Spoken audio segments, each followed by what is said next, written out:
시편 102편 1절부터 11절까지 말씀 제가 봉독하겠습니다. 여호와여, 내 기도를 들으시고 나의 부르짖음을 주께 상달하게 하소서. 나의 괴로운 날에 주의 얼굴을 내게서 숨기지 마소서.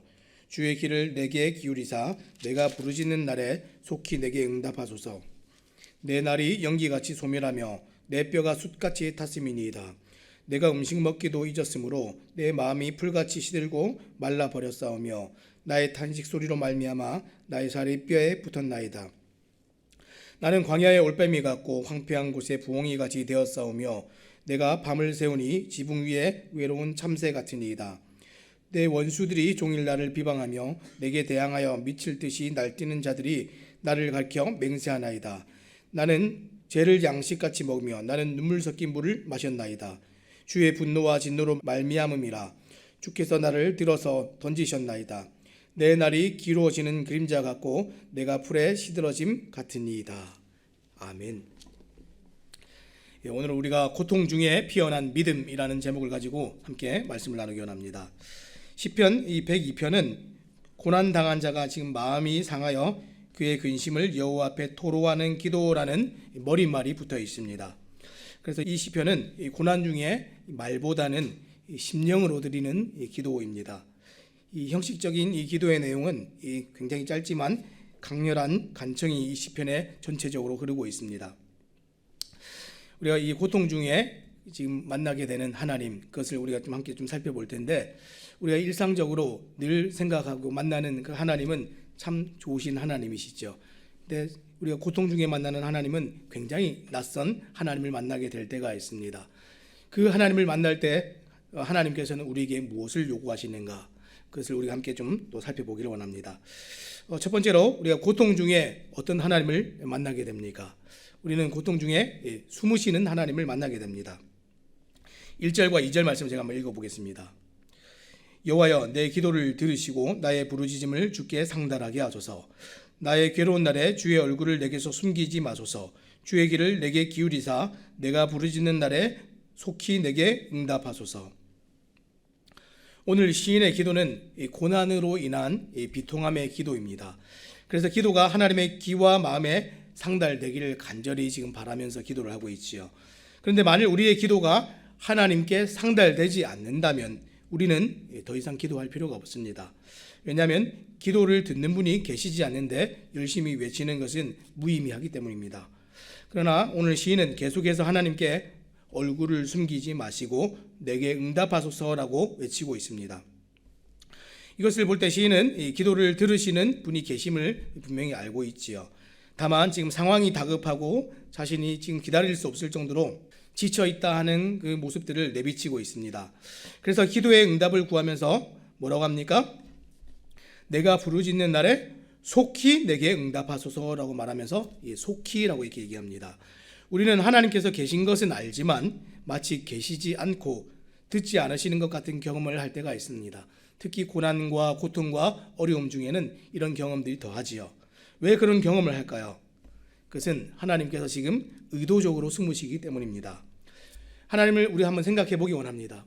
모든 것을 아시고 모든 곳에 계신 하나님께서 침묵하시거나 부재의 공간을 만드신다면 특별한 계획과 목적이 있으시기 때문입니다. 고난 중에 드리는 우리의 기도에 하나님께서 지금 임재가 아니라 어떻게 응답하십니까? 지금 부재로 응답하신다면 우리는 어떻게 반응을 해야 될까요?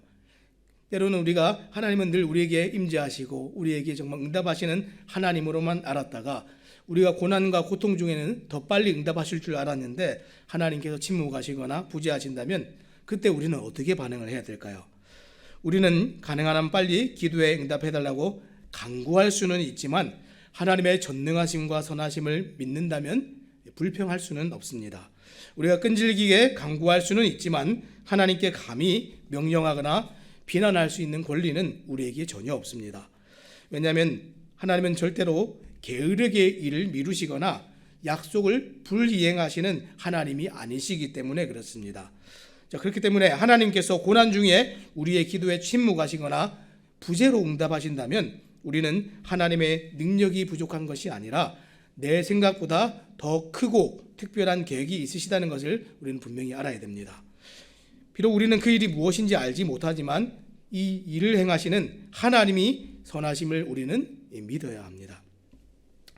그래서 탄식조차 우리가 할 수 없는 그 고난의 순간에서도 하나님께서 우리에게 원하시는 것은 믿음입니다. 믿음. 혹 오늘 고난과 고통 중에 계신 분들이 계십니까? 오늘 내 고통을 보시며 하나님께서 의도적으로 침묵하시고 의도적으로 숨으신 것을 경험하는 그런 분들이 계십니까? 하나님께서 분명한 계획과 선하신 목적을 가지고 지금도 일하고 계심을 믿으시기 바랍니다. 탄식조차 할 수 없는 고통의 순간에 하나님께서 침묵하시고 부재하신 것 같은 그 순간에도 하나님께서 우리에게 보기 원하시는 것은 믿음이기 때문에 그렇습니다. 자, 두 번째로 오늘 시편에서 우리는 또 어떤 하나님을 만납니까? 첫 번째로 의도적으로 우리에게 숨으시는 하나님을 우리가 또 경험하게 된다면, 두 번째는 버려두시는 하나님을 우리가 또 경험하게 됩니다. 3절 말씀을 제가 한번 읽어보겠습니다. 내 날이 연기같이 소멸하며 내 뼈가 숲같이 탔음이니이다. 시인은 지금 자기의 간절한 기도에도 나타나시지 않는 하나님께 자기의 지금 고통을 토로하고 있습니다. 그리고 나서 하나님께서 귀를 기울이시고 응답해 주셔야 할 이유들을 지금 열거하고 있습니다. 그래서 3절의 시작이 이 히브리어 원어에서는 왜냐하면 이란 말로 그렇게 시작합니다. 왜냐하면 하나님께서 내 기도에 속히 응답하셔야 됩니다. 이렇게 말해놓고서 왜냐하면 이렇게 말하는 것이죠. 시인이 말하는 기도를 들어주셔야 되는 이유가 무엇입니까? 왜냐하면 내 날이 연기같이 소멸하기 때문입니다. 왜냐하면 내 뼈들은 수처럼 타오르기 때문입니다. 이게 무슨 뜻일까요? 이것은 지금 수명이 단축되어서 생명력이 얼마 남지 않았음을 나타내고 있습니다. 그래서 생명력이 없는 삶이 어떻게 나타납니까? 자, 4절에 이렇게 얘기하고 있습니다. 내가 음식 먹기도 잊었으므로 내 마음이 풀같이 시들고 말라버렸사오며. 지금 마음과 심령이 너무 상해서 지금 음식을 먹는 것조차 잊어버렸습니다. 우리가 다른 것은 다 잊어버려도 밥 먹는 거 잊어버리는 사람은 아무도 없겠지요.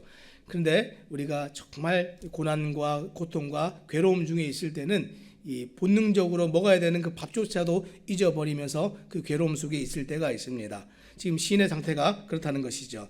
그래서 시인은 마치 자신이 부러진 꽃나무처럼 더 이상 이슬을 빨아들이거나 흙 속에 이 자양분을 흡수하지 못하듯이 자신의 심령이 슬픔으로 급속히 말라가고 있음을 말하고 있습니다. 고난은 이처럼 우리를 꺾어서 의지와 감정 그리고 정신까지도 이렇게 바짝 말라버리게 만듭니다. 자, 그리고 나서 5절에 이 탄식이 또 계속 이어집니다. 나의 탄식 소리로 말미암아 나의 살이 뼈에 붙었나이다. 지금 시인의 고통에 찬 부르짖음이 고통의 지금 깊이를 나타내고 있습니다. 지금 욥도 그의 친구들에게 이와 비슷한 처절한 호소를 한 적이 있지요. 지금 나의 살이 뼈에 붙었나이다 이런 표현을 썼는데 욥도 비슷한 표현을 썼습니다. 욥기 19장 20절에서 21절 말씀해 보니까 이렇게 기록합니다. 내 피부와 살이 뼈에 붙었고 남은 것은 겨우 잇몸뿐이로구나. 나의 친구야, 너희는 나를 불쌍히 여겨다오. 나를 불쌍히 여겨다오. 하나님의 손이 나를 치셨구나. 욥은 오늘 시인과 같은 자신의 상황을 말하면서 하나님께서 지금 자신을 치셨다 이렇게 말했습니다. 이것은 곧 하나님께서 나를 버려두셨다는 말입니다. 하나님께서 나를 버려두시고 떠나셨다고 생각할 때 이제 세상에 아무도 옆에 남아있지 않은 것 같은 외로움이 엄습합니다. 오늘 시편 기자는 하나님께서 자기를 치시고 버려두심으로 찾아온 그 외로움을 이렇게 표현했습니다. 6절과 7절입니다. 나는 광야의 올빼미 같고 황폐한 곳에 부엉이 같이 되어 싸우며 내가 밤을 새우니 지붕 위에 외로운 참새 같으니이다. 지금 하나님께서 침묵하실 뿐 아니라 이제 완전히 버려두신 것 같은 이 자신의 처지가 마치 광야에 있는 올빼미 같고 이 황폐한 곳에 부엉이 같고 그리고 지붕 위에 외로운 참새 신세 같다 이렇게 표현을 했습니다. 고통과 괴로움에 이제 외로움까지 더해지고 있습니다. 이 올빼미와 부엉이 같이 모두가 잠든 시간에 본인만 홀로 깨어있고 가족이나 친구와도 떨어진 채 홀로 외롭게 앉아있는 참새와 같습니다. 실제로 참새는 우리가 볼 때 늘 짹짹짹 이렇게 지저귀고 늘 이렇게 밝아 보이죠. 근데 참새가 실제로 자기의 짝을 잃거나 새끼를 잃었을 때는 여러 날 동안 외롭게 지붕에 앉아서 이 짝을 잃은 슬픔을 달랜다고 합니다. 시편 기자는 그 누구도 위로하는 사람이 없는 자신을 지금 짝을 잃은 외로워하는 참새에 비유하고 있는 것이죠. 자, 이것은 이 고통의 때에 사회적으로 고립되는 고통이 함께 온다는 것도 우리에게 말해주고 있습니다. 고난의 때에 어떻습니까? 처음에는 사람들이 관심을 가지고 긍휼히 여기지만 시간이 지날수록 사람들은 나의 고통을 생각하지 않고 다 잊어버립니다. 관계적인 면에서도 사람들에게 점점점 잊혀지겠죠. 그런데 하나님마저도 나를 고통 중에 버려두신다라고 생각할 때 정말 용기가 나지 않고 소망을 잃게 됩니다. 그런데 중요한 것은 하나님께서는 단 한순간도 우리를 버리신 적이 없다는 것입니다. 비록 우리는 내 곁에 아무도 없는 것 같은 외로움을 느낄지라도 하나님께서는 결코 우리를 포기하지 않으심을 우리는 믿어야 합니다.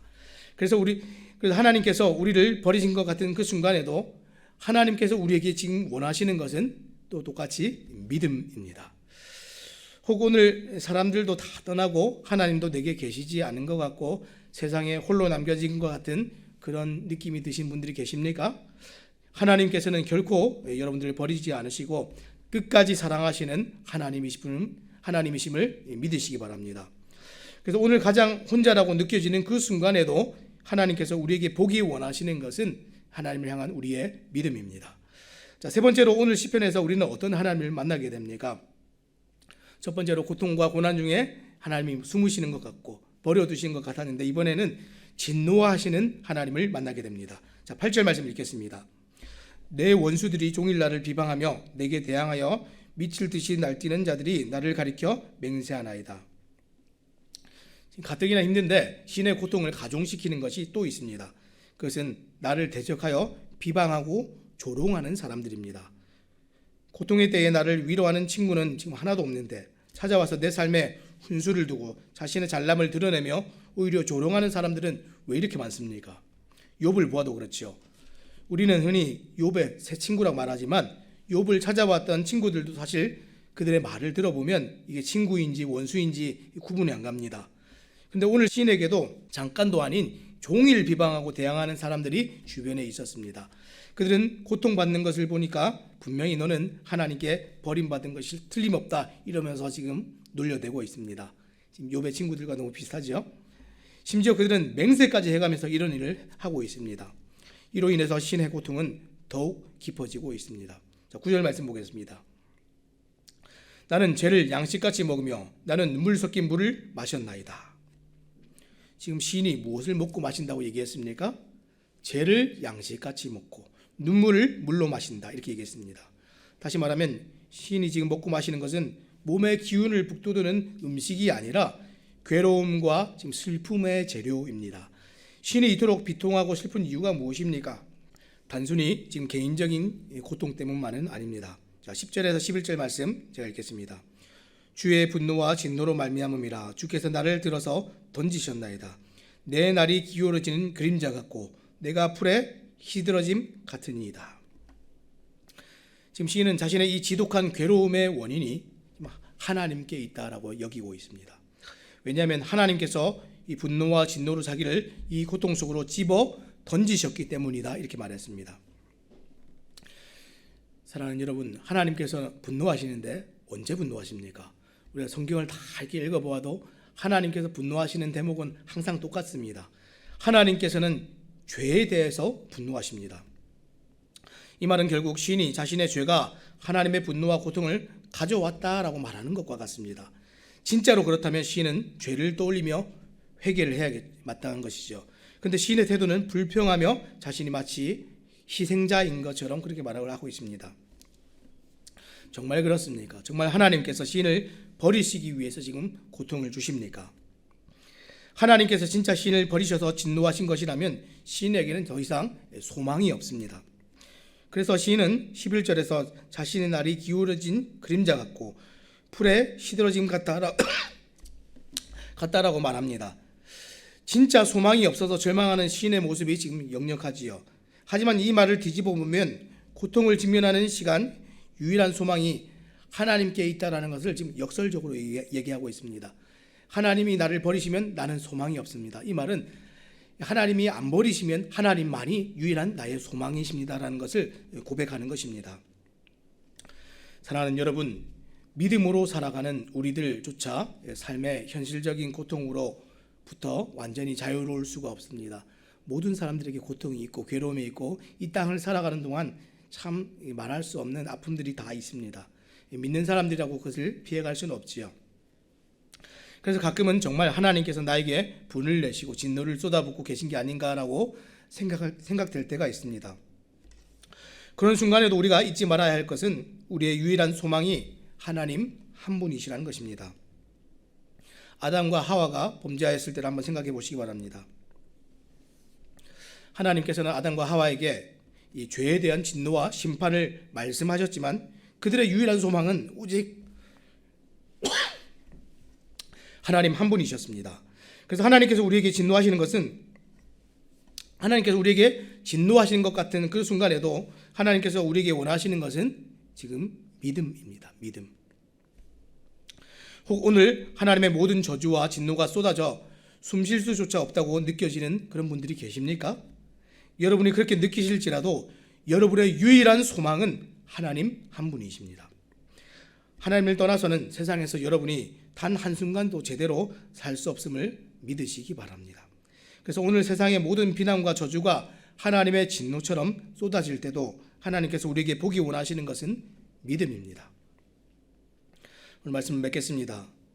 고통 중에 우리는 예상치도 못한 하나님의 모습을 봅니다. 하나님께서 버리시는 것 같고 숨으시고 우리에게 막 진노하시는 것 같은 그런 하나님을 만날 때 굉장히 당혹스러울 수 있습니다. 그런데 그럼에도 불구하고 우리는 그 하나님의 성품과 하나님의 어떻게 일하시는지, 하나님이 어떤 분이신지, 하나님의 본성을 우리가 기억함으로 하나님을 끝까지 신뢰하고 믿어야 합니다. 내 고통과 기도에 침묵하시고 숨으시는 하나님을 보고, 사람들이 모두 떠나갈 때 나를 외롭게 버려두시는 하나님을 보고, 심지어 지독한 고통이 깊어지면서 나에게 분노하시고 진노하시는 것 같은 하나님을 볼 때, 그때조차도 하나님께서 우리에게 요구하시는 것은 믿음입니다. 그 고통을 통과하면서 이 피어나는 믿음을 하나님께서는 보기 원하십니다. 그 모든 고통의 순간을 주신 분이 지금 하나님이시고, 하나님께서는 그 모든 것을 아시면서 우리의 모든 생각과 선택을 지금도 지켜보고 계십니다.